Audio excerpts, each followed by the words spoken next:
जैसे सूरज का पूरब में उगकर और पश्चिम में डूबना सत्य है, वैसे ही भारतीय जनता पार्टी का कमल निशान को यहाँ से जीतना सत्य है। आपके जो कॉम्पिटिटर हैं, प्रतिद्वंदी जो है श्वेता जी जो है, वो ये कह रही हैं लोगों की जा करके कि इस बार परिवर्तन है बोकारो में, लोग परिवर्तन के मूड में हैं और बदलाव चाहते हैं। ये लोग परिवर्तन के मूड में हैं, लेकिन वो परिवर्तन के मूड में इस प्रकार से हैं। 2014 में एक इतिहास बनाया बोकारो की जनता ने। मैं आपको विश्वास दिलाता हूँ कि बोकारो की जनता अपना इतिहास खुद ही तोड़ेगी, एक नया इतिहास बनाएगी। आपके जो विरोधी हैं वो ये आरोप लगा रहे हैं कि बिरंची जी जनप्रतिनिधि कम और व्यापारी ज़्यादा है, और व्यापारी ज़्यादा हैं इसलिए जो है वो जनता के बीच जो है उनका बहुत ज़्यादा पकड़ नहीं है, कॉरपोरेट वाला अंदाज है उनका। कि इस बार यदि आप नहीं जागे, कुंभकर्ण 6 माह सोता 6 माह जागता था, इस बार अगर आप नहीं जागे तो झारखंड को बंगाल बनने से, झारखंड को मणिपुर और मिजोरम बनने से कोई रोक नहीं सकता है। बोकारो विधानसभा फॉलोअप की टीम पहुंच गई है। हमारे साथ बोकारो विधानसभा के दूसरे बार के विधायक और तीसरी बार जो है अपनी किस्मत आजमा रहे हैं। पार्टी ने एक बार इन पर फिर से भरोसा जताया है और 20 नवंबर को जो है वोटिंग है। मुद्दे क्या है बोकारो के, इस बार किसके मुद्दे किस पर भारी पड़ रहे हैं, समीकरण क्या है, इस बार का जो जनादेश है वो किसकी तरफ है, हवा का रुख किस ओर है। बिरंची जी हमारे साथ में हैं। सर तो पहले बहुत स्वागत है, और एक बार फिर से जो है पार्टी ने आपको जो है यहाँ पर मैदान में उतारा है और भरोसा भी जताया है आप पर। 10 साल आपका कार्यकाल रहा बिरंची जी, एकदम कट टू कट हम बात करेंगे इस इंटरव्यू में। 10 साल के कार्यकाल को कैसे देखते हैं अपने? ये सबसे पहले तो मैं फॉलोअप को चाहने वाले, उसे प्यार करने वाले दर्शकों का बहुत आभार व्यक्त करता हूँ। बहुत बड़ा व्यूअर्स आपका है। मैं बहुत बोकारो में आपका स्वागत करता हूँ। ये आप लोग का आशीर्वाद है। देखिए, मैंने 10 सालों तक लगातार बिना रुके बिना थके मेरे शरीर का कण कण और मेरे जीवन का क्षण क्षण मैंने बोकारो वासियों के लिए समर्पित किया है, बोकारो को समर्पित किया है। मैंने भाईचारे का संबंध बनाया, मैंने एक पारिवारिक रिश्ते बनाए 10 वर्षों में। हर लोगों के सुख दुख में खड़ा रहा। मेरा स्ट्राइक रेट मुझे लगता है 100% होगा। किसी ने मुझे शादी में बुलाया, जीनी मरनी छर छठी, मैं नहीं जा पाया, मेरी पत्नी पहुंची, मेरे परिवार के लोग पहुंचे, मेरी फैमिली बाहर है तो हमारे पार्टी के कोई ना कोई शुभचिंतक कार्यकर्ता को मैंने वहाँ भेजा। इसके अलावा मैंने एक ब्लूप्रिंट तैयार किया था कि आखिर बोकारो को चाहिए क्या। और मुझे कहते हुए आपको अच्छा लग रहा है कि मैंने बड़े बड़े सपने बोकारो वासियों को दिखाए। मैंने कहा कि बोकारो में एयरपोर्ट बनाऊंगा, मैंने कहा बोकारो में एक बड़ा हॉस्पिटल बनाऊंगा ताकि कैंसर, हार्ट, किडनी जैसे असाध्य बीमारियों का इलाज बोकारो की धरती पर हो। मैंने बोकारो के लोगों को सपने दिखाया कि बोकारो में एक मेडिकल कॉलेज की स्थापना कराऊंगा। मैंने बोकारो के लोगों को सपने दिखाया कि एक इंटरनेशनल क्रिकेट स्टेडियम बनाऊंगा।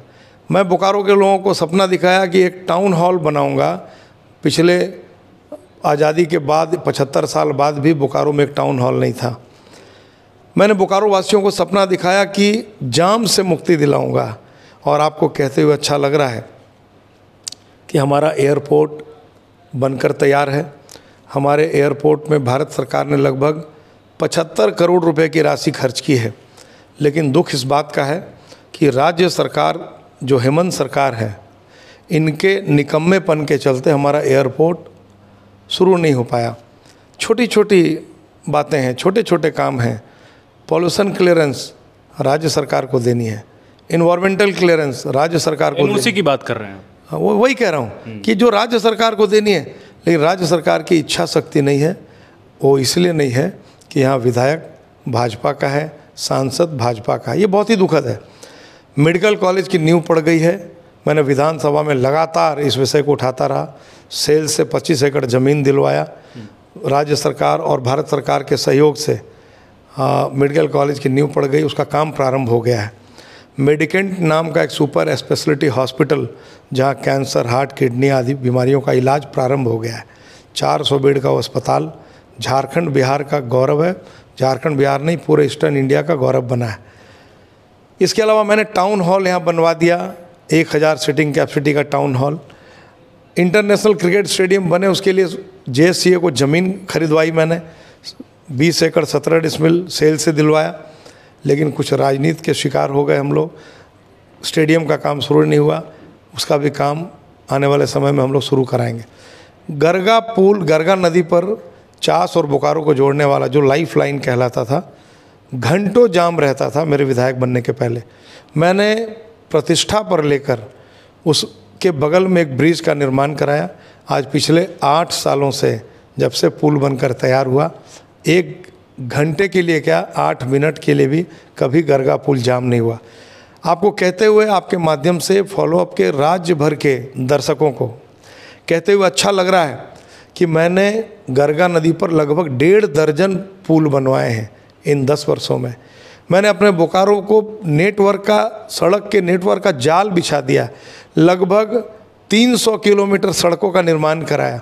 जब विधायक बना था तो 66 ऐसे गांव थे जहां बिजली नहीं पहुंची थी। आज हर गांव और टोलों में बिजली पहुंच गई है। मुझे कहते हुए अच्छा लग रहा है कि जो भी मैंने सपने बोकारो वासियों को दिखाए थे, आज उकरीद से लेकर नया मोड़ और फिर धर्मशाला मोड़ होते हुए ITI मोड़, जहां साल में 2 दर्जन एक्सीडेंट होता था और कम से कम आधा दर्जन मौतें होती थी, मैंने 4 लेन करवाया और आज एक्सीडेंट न के बराबर हो रहा है। और पिछले 4 साढ़े 4 महीने में भगवान का शुक्र है कि एक भी मौत नहीं हुई है। तो मैं ईश्वर का आभारी हूँ और बोकारो की महान जनता का। उन्होंने मुझे बहुत स्नेह दिया, बहुत प्यार दिया और उनकी ताकत ही है कि मैंने बड़े बड़े योजना लिए और बड़ी बड़ी योजनाओं पे अपना काम शुरू किया और मुझे सफलता मिल रही है। जो काम अधूरे बचे हैं भविष्य में पूरा करूँगा। बिरंची जी, ये आपने वो फहरिस्त गिनाया जो आपने उसे पूरा किया और लोग, जो बोकारो की जनता है, वो इससे भली भांति वाकिफ़ हैं। धरातल की जो बात है, बोकारो विधानसभा में जो मौजूदा स्थिति, आप जब लोगों के पास जा रहे हैं, ये वक्त होता है जब आप लोगों से मिलते हैं, एक एक घर जाते हैं, एक एक लोगों से मिलते हैं, आपको कोई लोग ऐसे मिले जो ये बोल रहे हों कि बिरंची जी आपसे ये उम्मीद था और आप ये नहीं कर पाए, हम बहुत निराश हैं, ऐसे लोग मिले आपको? निश्चित रूप से मैं पूरी ईमानदारी से आपके समक्ष इस बात को स्वीकार करता हूं कि एक तो एयरपोर्ट को लेकर बोकारो के लोग बहुत परेशान थे। मोहल्ले में जाता हूं, शहर में जाता हूं तो लोग कहते हैं कि आप एयरपोर्ट क्यों नहीं शुरू करा पाए, लेकिन जब उनको कारण बताता हूं वो शांत हो जाते हैं। जब मैं विस्थापित क्षेत्र में जाता हूं, घूमता हूं, तो बोकारो में विस्थापन एक बहुत बड़ा इशू है। आज भी बड़ी संख्या में लोगों को नौकरी, मुआवजा और पुनर्वास नहीं मिला है। दुखद ये है कि जो स्थानीय लोग हैं जिन्होंने कौड़ी के भाव में अपनी ज़मीन दी है, उनको वो बुनियादी सुविधाएं आज भी उनको नहीं मिल पा रही हैं। मेरे विधायक बनने के पहले वहाँ पे सड़कें नहीं थी, सड़क के नाम पर कच्ची सड़क थी और गड्ढे ही गड्ढे थे। जो पूर्व के जनप्रतिनिधि थे वो कहते थे कि NOC चाहिए, BSL NOC नहीं दे रहा है। लेकिन मैंने प्रयास करके उत्तरी विस्थापित क्षेत्रों या दक्षिण विस्थापित क्षेत्रों सड़कों का जाल बिछा दिया है। मैंने गांव-गांव में बिजली पहुंचा दी है, लेकिन आज भी वहाँ पंचायती राज व्यवस्था लागू नहीं है, जिसका मुझे बहुत अफसोस है। मैं जाता हूँ तो लोग मुझसे सवाल करते हैं। और मैं आपको बताऊँ कि नीलकंठ सिंह मुंडा जी मंत्री थे ग्रामीण विकास, रघुवर दास जी को मैंने कन्विंस कर दिया था, बातें आगे भी बढ़ गई थी। 6 पंचायत बनाना है ऐसे आइडेंटिफाई भी हो गए थे गांव, लेकिन हमारी सरकार चली गई और वो ना हो सका, जिसका मुझे बहुत अफसोस है। लेकिन आपको विश्वास दिलाता हूँ, मैंने उनको कहा है, आपके माध्यम से भी उनको कह रहा हूँ कि इस बार हमारी सरकार बनेगी। जिस प्रकार लग रहा है वायुमंडल, आने वाले समय में जो 19 गांव है उन्हें पंचायती राज व्यवस्था में शामिल कराऊंगा, ताकि विस्थापित क्षेत्र के जो बच्चे हैं उनको हर वो बुनियादी सुविधा मिले जो दूसरे गांव के बच्चों को मिलती है। आप जब विधायक बने बिरंची जी, दूसरी बार आप विधायक बने, विधायक बनने के बाद आप समस्त बोकारो की जो जनता, आप उनके विधायक हैं, जो आपको वोट किया और जिन्होंने आपको वोट नहीं भी किया। जिन्होंने आपको वोट नहीं किया वो आप जानते हैं कि वो कौन सा इलाका है, वो कौन से लोग हैं। क्या बिरंची जी के मन में कभी ऐसा आया कि वो वोट मुझे नहीं दिया और ये काम मैं उनका नहीं करूँगा, या फिर कभी ऐसा सिचुएशन आया या ऐसा कोई काम जो आपने करवाया हो और आपको फ़ख्र होता हो? देखिए, मुझे जब मैं पहली बार विधायक बना तो मैंने कोई अंतर नहीं किया, कौन वोट दिया कौन वोट नहीं दिया। मैं लगभग 4.5 उस समय 5.5 लाख जनता का प्रतिनिधित्व करता था। जिनने जो मांगा मैंने दिया। लेकिन जब दूसरी बार मैं चुनाव में गया, उसी बार जब मैं दूसरी बार चुनाव में गया तो मैंने देखा कि भाई मैंने बहुत दिल से काम किया, लेकिन इन लोगों ने मुझे नकार दिया। तो दूसरी बार एक बार सोचने को इंसान हूँ, कोई भगवान नहीं हूँ। एक बार ज़रूर लगता है कि भाई वोट की राजनीति है, लोकतंत्र है, अगर मैं जीतूंगा तभी तो मैं विधायक रहूँगा और जनता की सेवा कर पाऊँगा। तो मैं बोकारो की महान जनता से, आम जनता से सबसे आग्रह करता हूँ कि बोकारो विधायक काम करने वाला विधायक है। मैं कोई तफरका, कोई अंतर नहीं करूँगा, आप भी कोई अंतर मत करिए। पिछले 10 सालों में मैंने कोई हिंदू मुसलमान नहीं किया। पिछले 10 सालों में मैंने कोई इस प्रकार का कदम नहीं उठाया जिससे किसी की भावना आहत हो। तो आखिर वो हमसे दूरी क्यों बनाए हैं? प्रधानमंत्री मोदी जी ने सबका साथ, सबका विकास का नारा दिया, सबका विश्वास का नारा दिया। प्रधानमंत्री जी ने अगर आवास दिया तो सबों को दिया, सिर्फ हिंदुओं को नहीं, मुसलमानों को भी दिया। शौचालय बनाया, सिर्फ हिंदुओं को नहीं, मुसलमानों को भी बनाया दिया। अगर घर घर नल से जल दे रहे हैं तो हर जगह दे रहे हैं। अगर वैक्सीनेशन कराया तो सबको कराया। तो फिर हमारे और आपके बीच ये दूरी क्यों? मैं तो आपसे आग्रह करता हूँ, सबसे आग्रह करता हूँ कि अगर हम आपके यहाँ विकास करने को तैयार हैं, हम अगर 2 कदम चलते हैं तो 1 कदम आप भी चलिए, ये मेरा आग्रह है। और परिणाम बताएगा, यदि आप 1 कदम चलेंगे तो हम 4 कदम चलने के लिए तैयार हैं। आपके जो कॉम्पिटिटर हैं, प्रतिद्वंदी जो है श्वेता जी जो है, पिछले बार 10,000 का मार्जिन रहा था, नहीं 13, लगभग 13,000, लगभग 13,000 का मार्जिन रहा था, माफ़ कीजिएगा। वो ये कह रही हैं लोगों की भी जा करके कि इस बार परिवर्तन है बोकारो में, लोग परिवर्तन के मूड में हैं और बदलाव चाहते हैं। क्या बिरंची जी को लगता है ऐसा कि वो जो बोल रही हैं परिवर्तन का मूड लोग यहाँ का बना चुके हैं? आप भी इस बात से, उनकी बात से कहाँ तक इत्तेफाक रखते हैं? देखिए, जो लोग चुनाव लड़ते हैं वो आशावादी होते हैं। हमारी प्रतिद्वंदी बहन कह रही हैं कि लोग परिवर्तन के मूड में हैं और लोग परिवर्तन करेंगे। मैं तो साफ साफ देख रहा हूँ चीज़ों को कि लोग परिवर्तन के मूड में हैं, लेकिन वो परिवर्तन के मूड में इस प्रकार से हैं। 2014 में एक इतिहास बनाया बोकारो की जनता ने। मैं आपको विश्वास दिलाता हूँ कि बोकारो की जनता अपना इतिहास खुद ही तोड़ेगी, एक नया इतिहास बनाएगी। और मैं अहंकार नहीं कर रहा हूँ, जिस प्रकार से हमने काम किए हैं, जब बोकारो की जनता भली भांति जान रही है कि ये काम करने वाला विधायक है। इसने जो वायदे किए 90% वायदे पूरे हुए। तो जब मैंने 90% वायदे पूरे किए तो फिर लोग उम्मीदवार या दल क्यों बदलेंगे? मुझे लोगों का बहुत प्यार है, हमारे बोकारो की जनता मुझे बहुत प्यार करती है। और मैं आपको विश्वास दिलाता हूँ कि झारखंड में जो 3 बड़ी जीत होगी उसमें 1 बड़ी जीत बोकारो की भी होगी। आपके जो विरोधी हैं वो ये आरोप लगा रहे हैं कि बिरंची जी जनप्रतिनिधि कम और व्यापारी ज़्यादा है, और व्यापारी ज़्यादा हैं इसलिए जो है वो जनता के बीच जो है उनका बहुत ज़्यादा पकड़ नहीं है, कॉरपोरेट वाला अंदाज है उनका। मैं तो बनिया हूँ, पिछड़ा समाज का बेटा हूँ और मैं व्यापार करता हूँ। मेरे पूर्वज व्यापार करते रहे और मुझे इस बात पर गर्व है। मैं इस बात से इनकार नहीं कर सकता कभी। मैं कैसे बोल दूँ कि मैं व्यापारी परिवार से नहीं आता हूँ, लेकिन ये कोई मुझ पर आरोप नहीं लगा सकता कि मैंने किसी से 2 रुपया ठगने का काम किया है। ये कोई माई का लाल कह नहीं सकता। मैं चैलेंज के साथ फॉलोअप के दर्शकों को आपके चैनल के माध्यम से कह रहा हूँ, कोई माई का लाल ये बोल नहीं सकता कि पिछले 10 वर्षों के कालखंड में, कोई माई का लाल ये बोल नहीं सकता कि पिछले 10 वर्ष के कालखंड में मैंने किसी का नौकरी के नाम पर।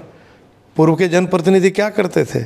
पूर्व के जनप्रतिनिधियों ने, मैं नाम नहीं लेना चाहता, सैकड़ों बच्चों को, सैकड़ों लोगों को नौकरी के नाम पे ठगा, सैकड़ों लोगों को इंजीनियर बनाने के नाम पर ठगा। कह दे कोई कि मैंने 2 रुपया किसी का ठगा, कह दे कोई मैंने चंदे की राजनीति की। एक भी बोकारो स्टील प्लांट का अधिकारी, एक जिला प्रशासन का अधिकारी, एक भी बोकारो स्टील प्लांट का सप्लायर, एक भी अगर चास बोकारो का बिजनेसमैन कोई कह दे मैंने किसी के आगे हाथ पसारा या फ़ोन किया कि मुझे 10-20 रुपये, 1000, 2000, 5000 चंदा दे दो। मैं व्यवसाय करता हूँ और व्यवसाय करके जो लाभ मुनाफा होता है समाज सेवा करता हूँ। दीन दुखियों की सेवा करना मेरा धर्म है, इससे मुझे कोई रोक नहीं सकता है।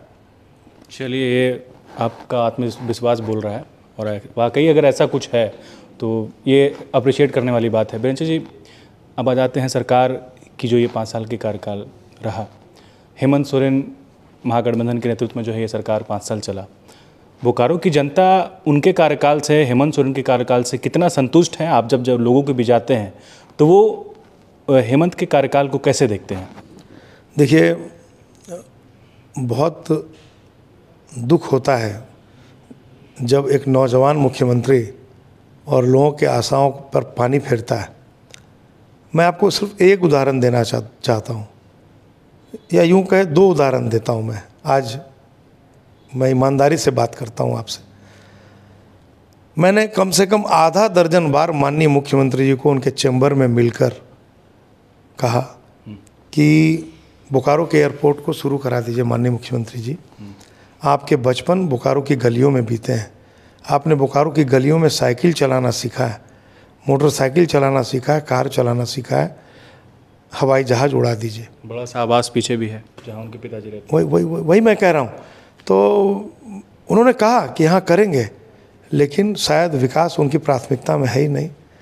मैंने कम से कम आधा दर्जन बार उनको कहा कि बोकारो में मेडिकल कॉलेज बनाने के लिए आप हमको मदद कीजिए। आपने ये कोशिश की राज्य सरकार के पास? बिल्कुल। ये 5 सालों में, इन 5 सालों में मैंने माननीय मुख्यमंत्री जी से बात किया, आधा दर्जन बार उनके चैम्बर में मिला। मैं विधानसभा में प्रोसीडिंग का एक पार्ट है। ये बात आप पूरी जिम्मेवारी से बोल रहे हैं? जिम्मेवारी के साथ कहता हूं मैं, ये प्रोसीडिंग का पार्ट है। आप विधानसभा की प्रोसीडिंग निकाल के देख लें। मैंने सरकार से कितनी बार आग्रह किया कि बोकारो में एयरपोर्ट शुरू कराइए, लेकिन कमेटी बनाई आलमगीर आलम साहब ने, वो उड्डयन मंत्रालय की ओर से जवाब दे रहे थे। एक मीटिंग भी हुई, कुलदीप चौधरी जी डीसी थे, तय हुआ कि हर महीने बैठक होगी, लेकिन कुलदीप चौधरी जी ने एक बैठक की, उसके बाद उनका तबादला हो गया, दोबारा कोई बैठक नहीं हुई।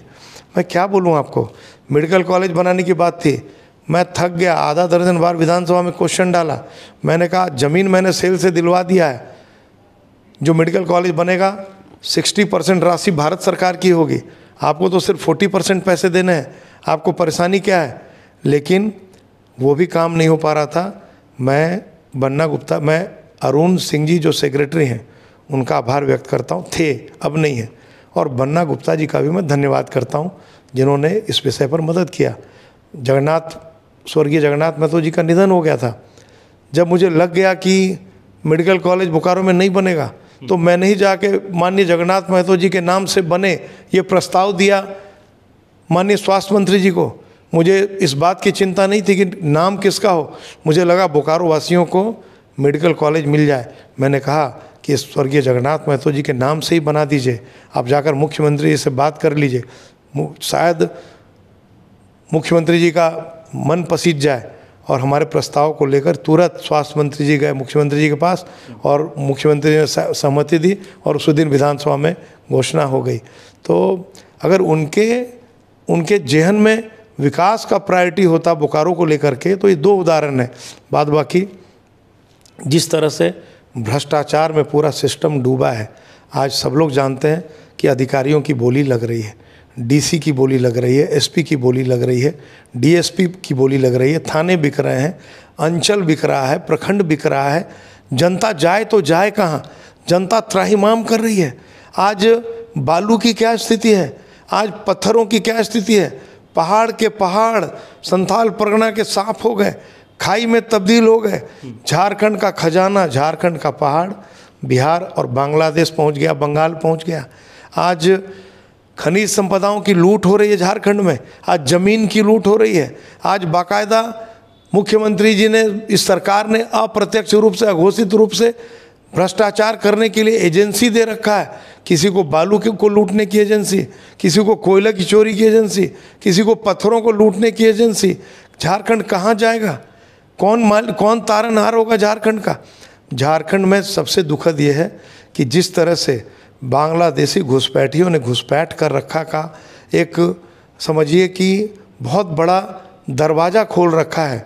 ये झारखंड के सिर्फ हिंदू समाज इससे आहत नहीं है, जो झारखंड के मूल निवासी यहाँ के मुस्लिम समाज के लोग हैं, उनके भी हक और हुकूक पर हमला हो रहा है। और ये सिर्फ वोट की राजनीति के लिए शायद हेमंत सोरेन जी समझ नहीं पा रहे हैं, इस दर्द को समझ नहीं पा रहे हैं। आने वाले समय में, आने वाले 20-25-30 साल बाद, हमने तो 2/3 अपनी ज़िंदगी जी ली है, लेकिन हमारी पीढ़ियाँ हमें माफ़ नहीं करेगी। हमने अगर इस आक्रमण को, इस घुसपैठ को नहीं रोका। आज क्या हो रहा है संथालपुरना में, आज जो हमारी आदिवासी बहन बेटियां हैं उनके साथ क्या हो रहा है, बड़ी संख्या में उनके साथ जो बांग्लादेशी घुसपैठी हैं वो शादी कर रहे हैं, धर्म परिवर्तन करा रहे हैं उनका। आज बड़ी संख्या में आज उनकी जो संपत्ति है वो लूटी जा रही है। आज उनके पिता के नाम आज शादी कर रहे हैं किसी आदिवासी बहन बेटी से, और पिता का नाम डालकर ज़मीन लिखवा ले रहे हैं कौड़ी के भाव में, लेकिन उस संपत्ति पर कब्जा उसी बांग्लादेशी घुसपैठिए का है। आज पंचायती राज व्यवस्था में वो काबिज हो रहे हैं। आज जिससे शादी कर रहे हैं उसको चुनाव लड़वा रहे हैं, पति के जगह पिता का नाम डालकर फॉर्म भरवा रहे हैं। आखिर हमारी सभ्यता, हमारी संस्कृति सब नष्ट हो रही है। सिर्फ जी, मैं रुकूंगा आपको यहाँ पे। आप जिन मुद्दों की बात कर रहे हैं, चाहे वो बांग्लादेशी घुसपैठ हो या भ्रष्टाचार हो, क्या झारखंड की जो जनता है, 3.25 करोड़ जनता है, जो ये तय अब करेगी कि यहाँ पे सरकार किसकी बनेगी, इन मुद्दों को आप उनके बीच सफल हो पाए, उनके बीच ये उनको बता पाए या फिर उनको जता पाए कि वाकई जो है यहाँ पर भ्रष्टाचार है, वाकई बांग्लादेश घुसपैठ है, क्या बतौर विपक्ष होने के नाते आप लोग जनता के बीच में ये बता पाए, सफल हो पाए? निश्चित रूप से हम लोग जा रहे हैं जनता के बीच में, हमारे नेतागण जा रहे हैं, हमारे भारतीय जनता पार्टी के सारे वरिष्ठ नेता जा रहे हैं, एक एक कार्यकर्ता जा रहा है और इन चीज़ों को बता रहा है। हमारा काम है, विपक्ष का यह धर्म है कि जो भी कमियां हैं सत्ता पक्ष की, उसे जनता के बीच हम ले जाएं, उसे ईमानदारी से बताएं। हम बताने का काम कर रहे हैं और हमें पूरा विश्वास है कि जनता हमारी बातों को बहुत गंभीरता से ले रही है। और आने वाले समय में जनता हेमंत सरकार को, जो भ्रष्ट हेमंत सरकार है, जो तुष्टीकरण की पोषक हेमंत सरकार है, जो भ्रष्टाचार में आकंठ डूबी और विकास अवरोधी हेमंत सरकार है, इसे सबक सिखाएगी।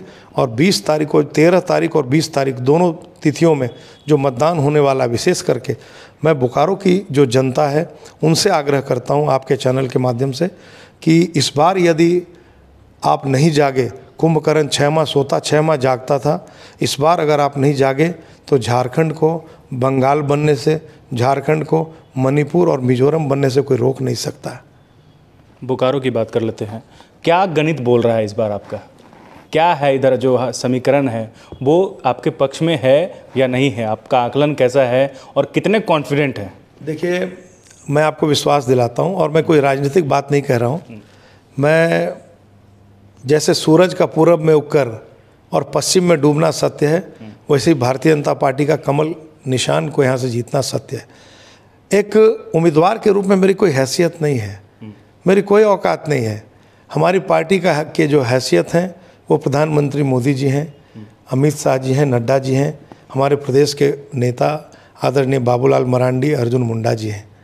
मैं आपको विश्वास दिलाता हूँ, चुनाव उम्मीदवार यहाँ नहीं लड़ता, चुनाव कमल निशान लड़ता है। और भारतीय जनता पार्टी का एक बहुत बड़ा विचार परिवार भी बोकारो में है, जो दिन रात एक करके कमल को खिलाने में लगा है। भारतीय जनता पार्टी का एक बहुत बड़ा नेटवर्क यहाँ है। हमारे कार्यकर्ता बहुत मजबूत हैं, बहुत ईमानदार हैं, जो हमसे कोई अपेक्षा नहीं करते और वो दिन रात एक करके लगे हैं।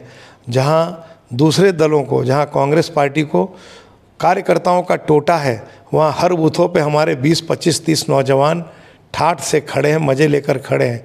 ऐसे में उन भारतीय जनता पार्टी के असंख्य कार्यकर्ताओं की ताकत पर मैं आपको विश्वास दिलाता हूं कि भारतीय जनता पार्टी निश्चित रूप से यहाँ जीतेगी। और झारखंड में जो 3 बड़ी जीत होगी उसमें एक जीत बोकारो की भी होगी। एक जीत बोकारो की होगी। और वो वोटों का अंतर क्या रहेगा, कितना वोट इस बार आप लोग? देखिए, अंतर तो मैं अभी नहीं कह सकता, लेकिन मुझे पूरा विश्वास है कि 2014 में न सिर्फ बिहार, न सिर्फ झारखंड, न सिर्फ उड़ीसा, न सिर्फ बंगाल, न सिर्फ छत्तीसगढ़, न सिर्फ नॉर्थ ईस्ट, लगभग 15 प्रदेशों में सबसे ज़्यादा वोटों से भारतीय जनता पार्टी के उम्मीदवार के रूप में मुझे बोकारो की जनता ने जिताने का काम किया था। लगभग 73,000 वोटों से मुझे पूरा विश्वास है कि यहाँ की जनता अपना रिकॉर्ड इस बार खुद ही तोड़ेगी, एक नया इतिहास रचेगी। चलिए, बिरंची जी कॉन्फिडेंट है। कई सवाल लिए बोकारो से संबंधित हो, चाहे वो राज्य सरकार की कई योजना चल रही है, मेरे जहन में भी आया है, ये भी एक सवाल ले लेते हैं। एक योजना है जो चर्चे में है और जैसा सरकार दावा कर रही है कि इस योजना से जो है बहुत प्रभावी रहा है, लोग गोलबंद हो गए हैं, खास करके जो आधी आबादी की जो बात की जाती है, मैं बात कर रहा हूँ मैया योजना की। बोकारो विधानसभा में मैया योजना को लेकर के लोगों में क्या है उत्साह है, लोगों में क्या सोच है? जैसा वो दावा कर रहे हैं कि मैया योजना जो है वो एक तरह से जो है राम बाण एक तरह जो है वो बोल रहे हैं, आपको क्या लगता है? देखिए, जब मैया योजना लाए थे तो एक वायुमंडल 4-6 दिन जरूर बना था, लेकिन जब गोगो दीदी योजना आ गया, भारतीय जनता पार्टी ने लॉन्च किया कि हम जब सरकार में आएंगे तो हमारी माताओं बहनों को हम 2100 रुपया देने का काम करेंगे। हमारे कार्यकर्ता ने लोगों को समझाने का काम किया और आम जनता भी इन चीज़ों को समझने लग गई कि जिस हेमंत सरकार ने कहा था कि हम 72,000 रुपया आपके खाते में डालेंगे, वो नहीं डाला। हेमंत सरकार ने कहा था कि हम हर महीने 2,000 रुपया चूल्हा खर्च के रूप में हर माताओं बहनों के खाते में डालेंगे, वो नहीं डाला। आम जनता को, हमारी माताओं बहनों को लगने लग गया है कि ये सरकार आखिर 60 महीने होते हैं तो 57 महीने तक नहीं दिया, सोचा भी नहीं। 58वें महीने इसने 1,000 दिया। अगर ये 2,000 एक साथ पूरा बैकलॉग भी दे देते तो समझ में आता कि भाई चलो एक साथ पूरे पैसे मिल गए। अगर 1,000 भी दिया तो एक महीने में 12,000 होता है, तो 1,000 भी दिया तो 60,000 भी एक साथ दे देते तो लोगों को लगता कि ये सरकार चलो 2,000 नहीं 1,000 सही पूरा हमको दे दिया 5 महीने का, 5 साल का, क्षमा करें। लेकिन जैसे ही भारतीय जनता पार्टी ने गोगो दीदी योजना लाया 2100 का, इन लोगों ने छपवा दिया कि हम लोग 2,500 रुपया देंगे।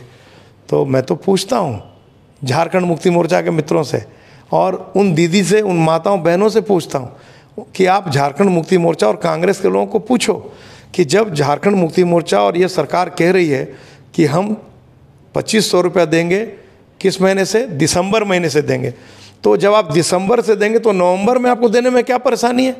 तो आप नवंबर में नहीं देंगे, पता है, इसलिए कि आप दे ही नहीं सकते।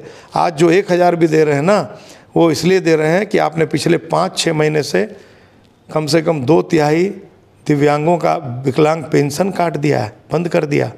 2/3 वृद्धाओं का वृद्धा पेंशन बंद कर दिया। 2/3 विधवा बहनों का, माताओं का विधवा पेंशन बंद कर दिया। जहाँ तहाँ से कुछ को मिल रहा है, कुछ को नहीं मिल रहा है। किसको ठग रहे हैं आप? हमारी माताओं बहनों को ठग रहे हैं, दिव्यांगों को, विकलांगों को ठग रहे हैं। तो ये बातें भली भांति माताओं बहनों के समझ में आ गया है, इसलिए अब ये लोग झांसे में आने वाले नहीं हैं। मोदी जी पर भरोसा है, मोदी जी जो कहते हैं वो करते हैं, मोदी की गारंटी है हमारी सरकार बनेगी तो पहले कैबिनेट में ये निर्णय होगा। पहले कैबिनेट में जिस दिन 25-26 तारीख को सरकार बनेगी, सरकार आकार लेगी, शपथ लेगी, पहले कैबिनेट में निर्णय होगा, आपको विश्वास दिलाता हूँ। और हर महीने के 8 तारीख को, मतलब पहला किस्त दिसंबर 2024 के 8 तारीख को जारी होगा और हर महीने ये राशि बदस्तूर हमारी माताओं बहनों को मिलती रहेगी। एक आखिरी सवाल, उसके बाद इस बातचीत को ख़त्म करेंगे। जब लोग बटन दबाने जाएंगे तो बिरंची जी उन मतदाताओं को क्या संदेश देंगे और कैसे ये बोलेंगे कि वोट वो कैसे करें, किन मुद्दों पर करें? जब बटन दबा रहे होंगे तो वो क्या सोच रहे होंगे तब? देखिए, मैं नमन करते हुए बोकारो की जनता से आग्रह करता हूं कि आप जब बटन दबाने जाएं तो एक बार ज़रूर सोचें कि मैंने 10 साल तक आपसे व्यक्तिगत रिश्ते नाते बनाए हैं। मैंने किसी को कभी ठगा नहीं है, मैंने किसी का 2 रुपया लिया नहीं है, मैंने विकास किए हैं। मैंने बोकारो में मेडिकल कॉलेज बनाया, मैंने टाउन हॉल बनाया, मेडिकल कॉलेज का मार्ग प्रशस्त कराया, काम शुरू कराया। मैंने बहुत बड़ा हॉस्पिटल का निर्माण करवाया बोकारो में, मैंने सड़कों का जाल बिछाया, मैंने विकास किए, बिजली पहुंचाया घर घर, लगभग 1.5 दर्जन पुलों का निर्माण कराया। और मेरी कई योजनाएं हैं जिसे मुझे ज़मीन पर लाना है, जिसमें ये मजदूर बहुल क्षेत्र है। मैं 100 बेड का एक ESI हॉस्पिटल बनाना मेरा सपना है, लक्ष्य है। इसे मैं निश्चित रूप से पूरा करूंगा। एक आयुर्वेदिक कॉलेज और नेचुरोपैथी सेंटर बनाने की मेरी योजना है। एक लॉ कॉलेज बनाने की मेरी योजना है। एक हमारी योजना है कि मैं यहाँ एक सरकारी इंजीनियरिंग कॉलेज बनाऊं। मतलब 2029 तक हर वो सुविधा जो राजधानी के लोग इंजॉय कर रहे हैं वो हमारे बोकारो को भी मिले। मैं यही निवेदन करूंगा लोगों से कि आप जब बटन दबाने जाएं तो एक बार इन विषयों को ज़रूर सोचें और भारतीय जनता पार्टी कमल निशान पर अपना मतदान करें। बटन क्या सोचकर दबाना है बिरंची जी ने बता दिया है। अब ये फैसला और ये तय आपको करना है कि बटन दबाते समय जो है किसका बटन दबाना है। देखना दिलचस्प रहेगा कि इस बार बोकारो विधानसभा में कमल खिलेगा या फिर जो है पंजा का बोलबाला होगा। बिरंची जी अगर काम किए हैं, 10 साल का कार्यकाल इनका रहा, लंबा कार्यकाल होता है, 1 दशक जो है बोकारो की जनता को इन्होंने दिया है। 10 साल में इनकी कई उपलब्धियां हैं जो ये खुद बता रहे थे और उसे जो है बड़े फक्र के साथ जो है ये बता रहे थे कि उन्होंने क्या उपलब्धि हासिल की, क्या काम बचे रह गए हैं और क्या काम होना है वो भी ये बता रहे हैं। 2029 तक का क्या ब्लूप्रिंट है वो भी है जो इनका एक तैयार है, खाका तैयार है। इनको अगर मौका मिलता है, आप लोग मौका देते हैं तो शायद 2029 तक जैसा ये बोल रहे हैं वो कर सकें। फिलहाल 20 तारीख का इंतजार है, उसके बाद 23 नवंबर को ये फैसला हो जाएगा कि बिरंची नारायण पर लोग भरोसा जताएंगे या फिर कोई दूसरा विकल्प भी है। शुक्रिया। TheFollowUp.in, like, share and subscribe. www.thefollowup.in